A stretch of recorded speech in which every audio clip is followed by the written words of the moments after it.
غریب کو ریلیف پہنچانا ہے تو اشرافیہ کو ایثار اور قربانی کا مظاہرہ کرنا ہوگا۔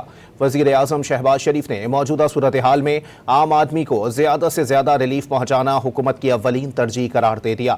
خطے کی موجودہ صورتحال پر اجلاس سے خطاب میں وزیر اعظم نے مہنگائی پر قابو کے لیے زراعت، پبلک اور گوڈز ٹرانسپورٹ کو ریلیف ناگزیر قرار دیا۔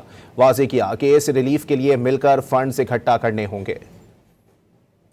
ہمیں اس وقت سب سے زیادہ توجہ جو ہے کمزور اور جو مفلوج الحال جو طبقات ہیں ان کو پروٹیکٹ کرنے کے ساتھ ساتھ اپنی زراعت کو پروٹیکٹ کرنا ہے۔ ہارویسٹنگ شروع ہوا چاہتی ہے، اس کے لیے تیل چاہیے، ڈیزل چاہیے، پھر آپ نے آگے پر نئی بجائی کرنی ہے، اس کے لیے ڈیزل چاہیے، تو ہمیں ان کو پروٹیکٹ کرنا ہے، اپنے زراعت کو، کیونکہ یہ وہ شعبہ ہے جو کہ بہت چند مہینوں میں ٹرن اراؤنڈ کر سکتا ہے۔